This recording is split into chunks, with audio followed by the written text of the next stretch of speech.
Well, the E70 X5M is one of the cheapest M cars in the market at the moment. It's a 550 horsepower SUV that once sold here in Australia for $180,000 when it was new. Now it can be yours for about 20 grand. Must be a good deal, right? Right? Well, it's easy to get excited about this car because it has the practicality of an SUV with the engine of a sports car. So if you want to go fast, I can guarantee that's going to put a smile on your face, even if you're carrying the entire family with you. This is a 2010 X5M I bought 2 years ago. I drove this car for about 20,000 kilometers, went to national parks, track days, even some drag races. Yes, I've done probably 5 drag races with this car. It goes really well, the engine is very strong and it's a very reliable car. So it's a love story, right? Well, not really. And today's video, I'm gonna tell you why these cars are going so cheap, what should you do if you're searching or if you want to buy one, and most importantly, what have I done to this car to make it so reliable? Well, so first of all, why these cars are so cheap nowadays? In order to answer that, we need to address the elephant in the room, which is, well, you guess it, the engine. Well, the main reason why these cars are getting so cheap is because the majority of them won't really make it past 150,000 kilometers or 100,000 miles if you're in US without an engine rebuild or some sort of major repairs. And to make it matters even worse, because these cars are cheap, there's a bunch of people picking them up, running down pipes, putting a tune and running these engines to the absolute limits without doing the proper maintenance first. So then you and I come along to buy a beautiful car. Most of the times there's going to be some sort of a ticking noise or leaks or whatever, and this is not good. Well, the S63 engine suffers from high oil consumption, smoke issues, water and oil leaks, stretched timing chains, defective fuel injectors, and a bunch of other little things that can cost a lot of money. And why does that happen? Well, basically because of 2 things. Number one, very long oil change intervals. This car came out of the factory with a suggested oil change of 15,000 kilometers, which I personally believe is too much. Half of these issues would simply go away if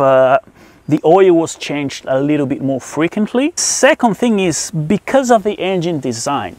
Most people like to blame BMW and say there's a defect. Well, look, I'm a little bit more open-minded. I'm not gonna whinge about things and just saying, oh, these are crap, these are rubbish, these are not good, because, well, both of the turbochargers are packed inside of the V of the engine. The amount of heat that they generate is just absurd. And what happened to all these little plastic hoses and connectors and little gaskets around the engine? Well, they perish. So once the car goes past 100,000 kilometers, it's very easy to notice all the oil leaks and water leaking as well. Turbo water pump fails because it's made of plastic, and there you are starting to fix all these little bits and pieces one by one, and leads to the problem number 2, which is because this engine is so big and is so well packed inside of the engine bay, there's a very limited access to things. So when you or your mechanic had to replace a part, most likely you're gonna have to remove a bunch of unrelated items before you can actually reach the part, if you're lucky, because in some other instances you have to drop the engine off the car in order to change bits such as the compressor for your air conditioning, the starter motor, because we're here in Australia, so we have steering shafts on this side. So there's a bunch of other things that you can't really do anything about it. You literally have to drop the engine to get access to it, and that's the reason why the bill ends up being a little bit too high when you're doing the repairs. Now, one good thing about it that is important to mention is, apart from the engine and the suspension, everything else on this car is pretty much the same as a normal E70 X5. So the doors, windows, seats, modules, and a bunch of other little bits are readily available. They're pretty easy to find, and the prices are reasonably cheap as well. Now, what should you look for if you're buying one of these cars? Well, first of all, and something that I always recommend to people, or to any BMW enthusiasts, is to have one of these. And I'm not going to be picky to any brand because this video is not a sponsor or anything. Having a scanner or being able to read the error codes is the step number 1 for any BMW enthusiast. And this can help you when selecting the proper car as well. You can ask the owner to just let you plug it in and read the codes. For these cars, any BMW that is over 10 years old, I wouldn't be surprised to actually get a bunch of codes when you're reading it for the first time. But there are certain things like Venus codes or timing issues, few injector related issues that you could kind of avoid a bit of a disaster, because that would mean that probably the engine is at the last stretch of its legs. Step number one before you even buy one of these cars is to get a proper scanner to be able to read the codes, and that's going to help you a lot. Now, number two, when picking the right car, I've seen some of these examples with over 200,000 kilometers that were in pristine condition. The cars look like they just got out of the showroom. But on the same hand, I've seen some 60, 70 and 80,000 kilometers cars that were a complete wreck. With that said, don't be too picky about the mileage or how many kilometers on the odometer, but try to focus on how well the owner or the previous owner looked after the car. In this instance, for the X5M, for example, I would be much more comfortable buying a car that has 200,000 kilometers, but the engine has been properly rebuilt, than getting a car with 110 or 120,000 kilometers, which the owner is describing as a good running car, good condition, always being serviced by a reputable BMW dealership. Man, that means that they always change the oil after 15,000 kilometers, which is a big no-no in my opinion. However, yes, don't be put off by the high mileage or high kilometers. Just try to focus on the service history. Now, you could ask the owner, if they claim that the engine has been rebuilt, ask for the tax invoice. Try to identify which parts have actually been replaced, because if you're paying good money for the car with the engine rebuilt, that's a good thing. Most likely you're not going to have to spend much, apart from what I'm going to tell next on the next step, which is number 3. But your goal here is to try to tick off the invoice and try to identify everything that has been replaced, such as some of the PCV hoses, most of the gaskets, or even the little vacuum lines, all of the stuff that you could add to your not replacing list, because obviously already being done. Now, number 3, and number 3 was pretty much like hitting a jackpot for me when I bought this car, and this is something that costs a lot of money, not as much as getting your engine rebuilt, but it's like day and night difference, and that is the fuel injectors for this engine. As you might know or may not, the S63 engine, the first version, which is the S63 here on the X5M, used the sort of the piezo style injectors, which are really expensive. To give you an idea, we just bought a couple of injectors. We just bought a set of injectors from America last week, and the cheapest that we could get was $4,500 for a set of 8 injectors, because if they are not the Index 12 injectors, which are the latest versions of the injectors, they are going to go bad, and sooner or later you're gonna have to cope with these. So can you check it for yourself? Yes. If you get the engine cover off, you can actually have a look of a sneak peek here on the side, and this is how we can see the injector. And as long as you have the number 12 on the very end of it, it's a little bit tricky. You might need a torch or something to get there, but if you can properly identify that your car has index number 12 injectors, you're pretty much saving yourself $4,500, so that's quite handy. Now, number 4, and that's obviously something you're gonna have to rely on the owner, is ask the owner how often he's topping up the oil or how often he's topping up the water, because it is quite common for this engine to go through oil. They have a relatively high oil consumption. Not much for this particular car because the engine has been done, but I added about a liter of oil every 2,500 kilometers. When I bought this car, the owner was putting a liter of oil every about 300 or 400 kilometers, which is way too much. That's gonna give you a good, that's gonna be a good indicative of how much wear there is inside of the engine. It could be something as simple as the valve stem seals, which are simple in theory. In reality, like, I would much rather drop the engine to get the seals done rather than people try to attempt in getting them done while the engine is still in the car. Although it can be done like this, it's just too much hassle, and at the end of the day you're still not going to be able to do them properly. But yeah, ask the owner to see how often he's topping up the water and the oil on the car.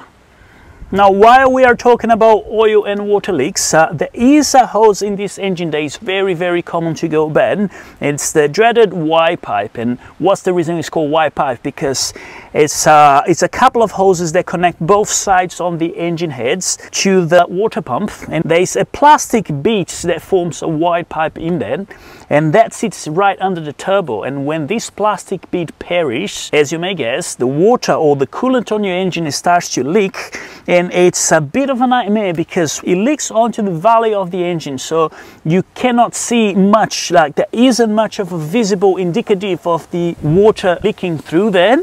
And as the coolant drips on the valley of the engine, it runs to the back of the engine where there's a tiny little hole is used as a drain, and that hole transfers the water to the back of the bell housing in between the engine and your transmission, and creates a massive mess over there. So when people look at the back of the engine or they look for under the car, it seems like the coolant leak is coming from the transmission area when it's actually coming from the front here right under the turbo. But because the way that the engine is designed, that coolant is running through the valley of the engine and dripping at the back, like right next to the flywheel, then onto the floor. And this is something that is a little bit of a nightmare to diagnose.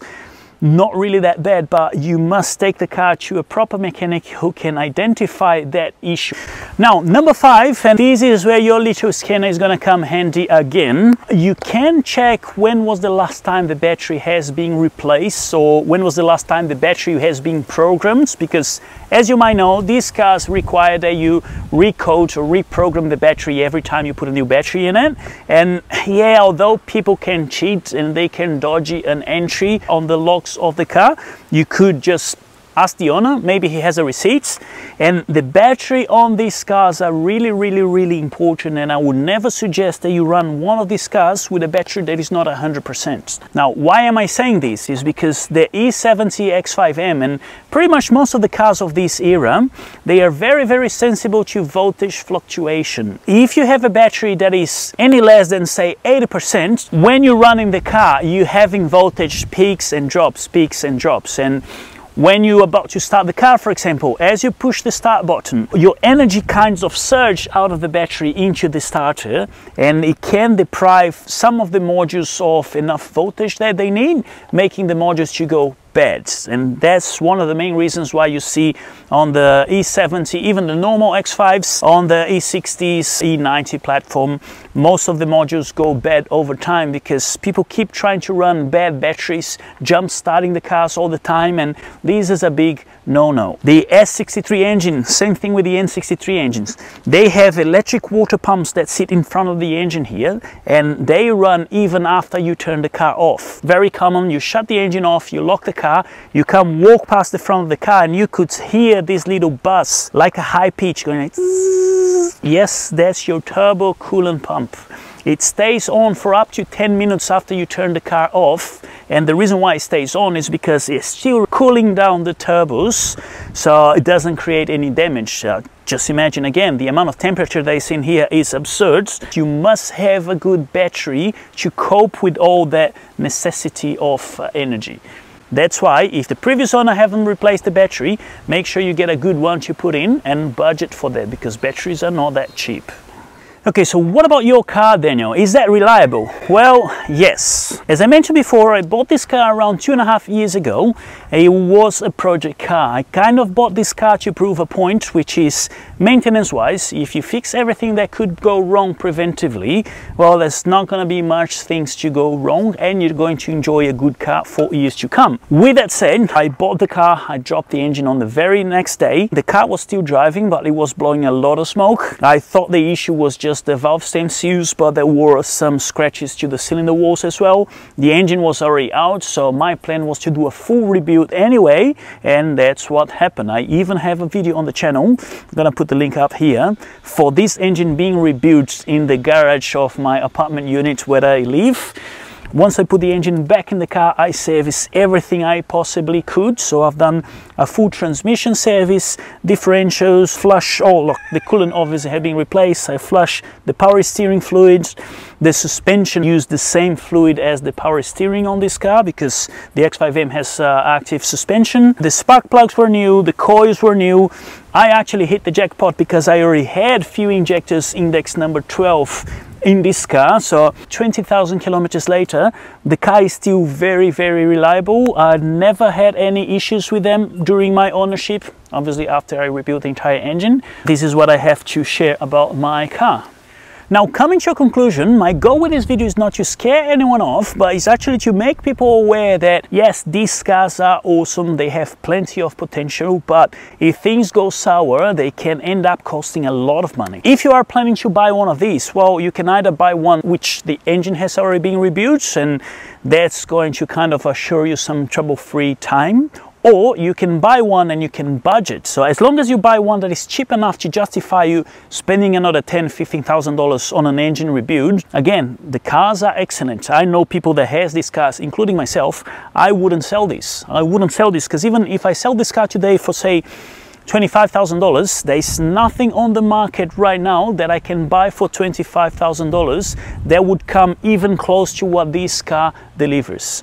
It's a great overall car. It's an SUV. I've got 2 young kids. I've got a bunch of stuff. I carry trailers and caravans all the time. So it is a good car, but again, beware. If you're not budgeting right, to actually maintain this car or to actually do a proper engine rebuild, you're gonna get stung and things can go sour pretty quickly. Now, most of the people watching these videos are actually about to buy an X5M. However, if you are an owner, if you have an X5M already, I challenge you, please help me out. Write in the comments below how long you have your X5M for, what's the mileage on it, and roughly if it gave you any headaches, or give some feedback about your car. Well, I hope this video was helpful to you, and if you like it, just please do me a favor, hit the like button and subscribe to the channel. As always, thank you very much for watching, and I'll see you guys next time.